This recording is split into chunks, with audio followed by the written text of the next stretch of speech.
की खिड़की से एक रात। गुलमर्ग की खिड़की से एक रात गद्य के लेखक मोहन राकेश का जन्म 1925 में जालंधर में हुआ था। उनका निधन सन 1972 में हुआ। इनकी प्रमुख रचनाओं में इंसान से खंडहर, नए बादल आदि कहानी संग्रह तथा अंधेरे बंद कमरे, न आने वाला कल प्रसिद्ध उपन्यास है। आषाढ़ का एक दिन तथा लहरों के राजहंस इनके प्रसिद्ध नाटक है। गुलमर्ग की खिड़की से एक रात परिवेश में लिया गया है। इस यात्रा वृतांत में लेखक ने गुलमर्ग के प्राकृतिक सौंदर्य का स्वानुभूत विवरण प्रस्तुत किया है। कुछ जगहें होती है जिन्हें आंख एक बार देखती है तो चौंक उठती है, फिर धीरे धीरे परिचित होकर उदासीन हो जाती है। गुलमर्ग ऐसी जगह नहीं है।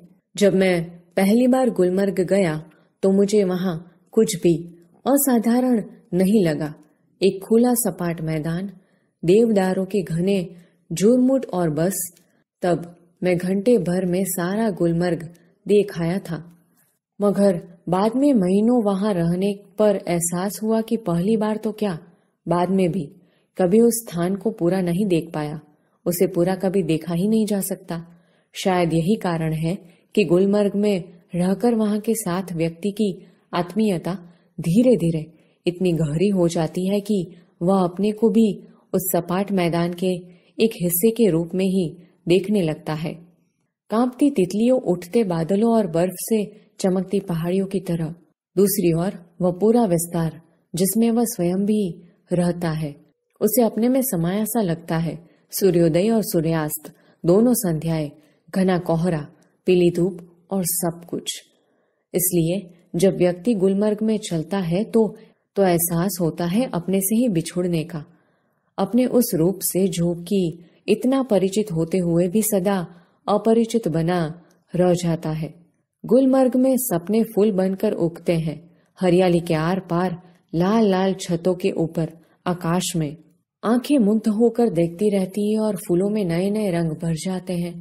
वातावरण में नई नई कौंपलें फूट आती है। हर क्षण एक नए अनुभव, नए रोमांच की सृष्टि होती है। बादलों के पोर्टिको के नीचे लोग बाहें फैलाए घास पर बैठे हैं। दूर दूर तक सैलानियों की पंक्तियां घोड़े दौड़ाती नजर आती है। रंगों के कुछ बिंदु हरियाली के पट पर जहां तहां छिटके हैं। सहसा प्रकाश से नन्ही नन्ही पारदर्शक बूंदें पड़ने लगती है। रंगीन बिंदुओं का पूरा विस्तार एक बार सिहर जाता है और अपने को समेटने लगता है। हरियाली का सपना कुहासे के फूल में बदल जाता है। मैदान सुरमई आभा ओढ़ लेता है। अब चारों तरफ धुंध ही धुंध है और बेबस होकर फैली पगडंडियों की पतली पतली नरम बाहें। जब तक बादल बरसेगा बाहें फैली रहेगी, ऐसी ही कोमल, विस्मृत और निढाल। सूरज चमकेगा तो फूलों में से नया सपना जन्मेगा। आकाश में बादलों के नन्हे नन्हे द्वीप इधर उधर भटकते फिरेंगे। भेड़ों और बकरियों के रेवड़ पगडंडियों पर टंक जाएंगे। दिन तब रात की प्रतीक्षा करता सा प्रतीत होगा। रात आएगी तो सब कुछ खामोश हो जाएगा। मैदान की वह खामोशी भी जो दिन के समय इतनी वाचाल हो जाती है। गुलमर्ग की वह रात मुझे कभी नहीं भूलेगी। मैं होटल की खिड़की में खड़ा था। दूर, बहुत दूर, सामने से एक बरसती घटा मेरी तरफ बढ़ती आ रही थी। मैं प्रतीक्षा कर रहा था कि कब वो मुझ तक पहुंचे और मुझे अपने में लपेट ले। बरसती घटा में गिर जाने से बड़ा सुख मैंने बहुत कम जाना है। घटा ऊपर से गिर आए और व्यक्ति को छोटा करके उस पर छा जाए, यह इससे अलग स्थिति है। इस बार आती हुई घटा का हर संकेत मेरे सामने था और मैं उसके बराबर का होकर अपनी खिड़की में खड़ा उसे बुला रहा था कि आ आ आ, मैं तुमसे कमजोर नहीं हूं। हवा तेज थी मगर घटा तेजी से नहीं बढ़ रही थी। हालांकि तूफान बहुत उठा हुआ था। बार बार जोर से गरज होती थी जिससे धरती और आकाश की शिराएं कांप जाती थी। बार बार सामने के चित्रपट पर बिजली कौंधती थी और प्रकाश का वह भयानक विस्फोट हर चीज को नंगा कर जाता था। मैं खुश था कि थोड़ी देर में ये बूंदें मेरे ऊपर बरसेंगी, बिजलियों का यह कहर मेरे ऊपर टूटेगा।